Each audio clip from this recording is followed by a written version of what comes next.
Rulership and Princeship among the Arabs.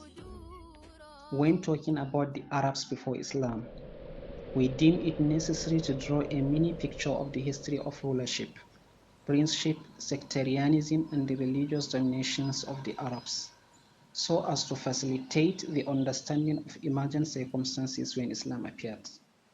When the sun of Islam rose, rulers of Arabia were of two kinds: crowned kings who were in fact not independent, and heads of tribes and clans who enjoyed the same authorities and privileges possessed by crowned kings and were mostly independent, though some of whom could have shown some kind of submission to a crowned king.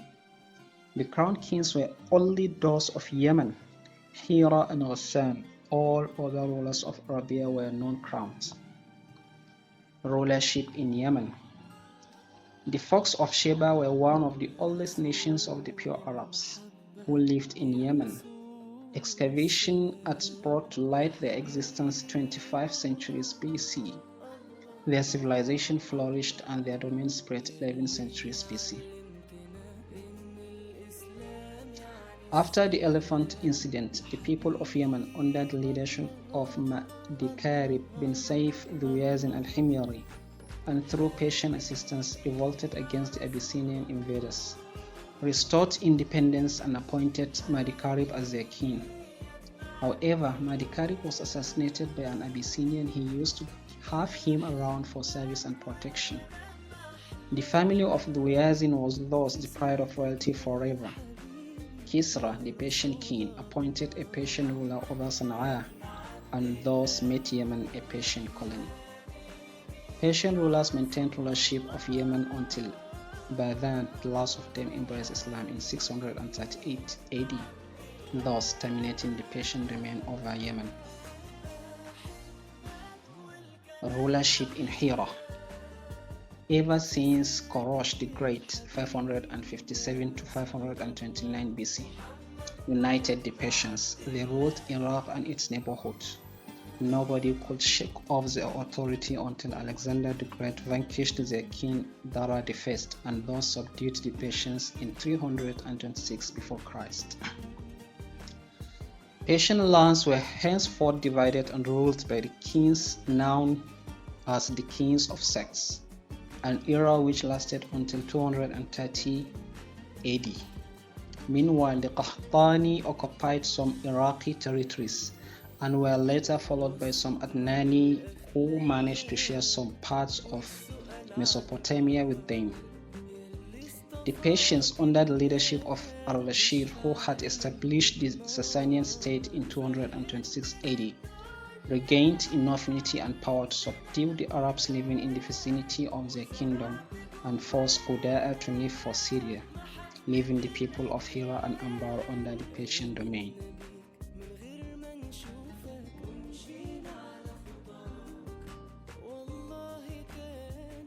Rulership in geographical Syria. In the process of the tribal immigrations, some sects of Qudaa reached the borders of Syria where they settled down. They belonged to the family of Suleyh ibn Halwan, of whose offspring were the sons of Dujam bin Suleyh known as Duja'imah. Such sects of Qudaa were used by the Byzantines in the defense of the Byzantine borders against both Arab Bedouin raiders and the Persian, and enjoyed autonomy for a considerable phase of time, which is said to have lasted for the whole 2nd century AD. One of their most famous kings was Ziyad bin al-Habula. Their authority, however, came to an end upon defeat by the Ghassani, who were consequently granted the proxy rulership over the Arabs of Syria and had Dawmat al-Jandal as their headquarters, which lasted until the Battle of Yarmouk in the year 13 after Hijrah. Their last king, Jabal bin al-Ayhum, embraced Islam during the reign of the chief of believers, Umar bin al-Khattab, may Allah be pleased with him. Rulership in Hijaz. Ismail, peace be upon him, administered authority over Mecca as well as custodianship of the holy sanctuary throughout his lifetime. Upon his death at the age of 137, two of his sons, Nabit al-Qidr, succeeded him. Later on, their maternal grandfather Mudad bin Amr al-Jurhumi took over, thus transferring rulership over Mecca to the tribe of Jurhum, preserving a vulnerable position, though very little authority for Ismail's sons due to their father's exploits in building the holy sanctuary, a position they held until the decline of the tribe of the Jurhum shortly before the rise of Bukhtansar. The political role of the Adnanis had begun to gain firmer grounds in Mecca, which could be clearly attested by the fact that upon Bukhtansar's first invasion of the Arabs in Dhat al-Irq, the leader of the Arabs was not from Jurhum. Upon Bukhtansar's second invasion in 587 BC, however, the Adnanis were frightened out to Yemen, while Burmiya and Nabi fled to Syria with Ma'at. But when Bukhtansar's pressure lessened, Ma'at returned to Mecca to find none of the tribe of Jurhum except Jursham bin Jalhama, whose daughter Mu'ana was given to Ma'at as a wife, who later had a son by him named Nizar. On account of difficult living conditions and destitution prevalent in Mecca, the tribe of Jurhum began to ill-treat visitors of the holy sanctuary and extort its funds, which aroused resentment and hatred of the Adnanis, sons of Bakr bin Abdulmanaf bin Kinana, who with the help of the tribe of Khuza'ah that had come to settle in a neighboring area called Mar al-Zahran invaded Jurhum and frightened them out of Mecca, leaving rulership to Quda'ah in the middle of the 2nd century AD. Upon leaving Mecca, Jurhum filled up the well of Zamzam, leveled its place and buried many great things in it. Amr bin al-Haris bin Mudat al-Jurhumi was reported by Ibn Ishaq, the well-known historian, to have buried the 2 gold together with the black stone, as well as a lot of jewelry and swords in Zamzam, prior to their sorrowful escape to Yemen. Ismail's epoch is estimated to have lasted for 20 centuries before Christ, which means that Jurhum stayed in Mecca for 21 centuries and held rulership there for about 20 centuries. Upon the defeat of Jurhum, the tribe of Khuza'ah monopolized the rulership over Mecca. Another tribe, however, enjoyed these privileges.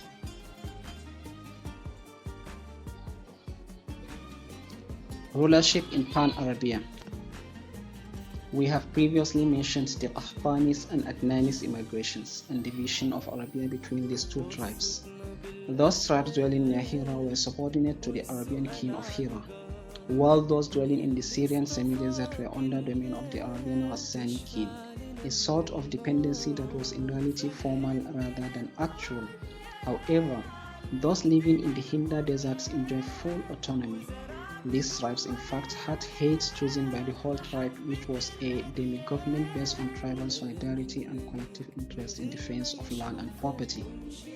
Heads of tribes enjoyed dictatorial privileges similar to those of kings, and were rendered full obedience and subordination in both war and peace.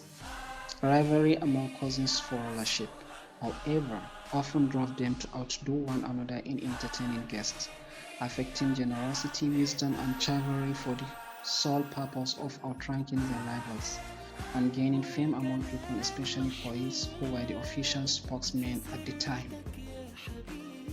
Heads of tribes and masters had special claims to spoils of war, such as the quarter of the spoils, whatever he chose for himself or found on his way back, or even the remaining invisible spoils.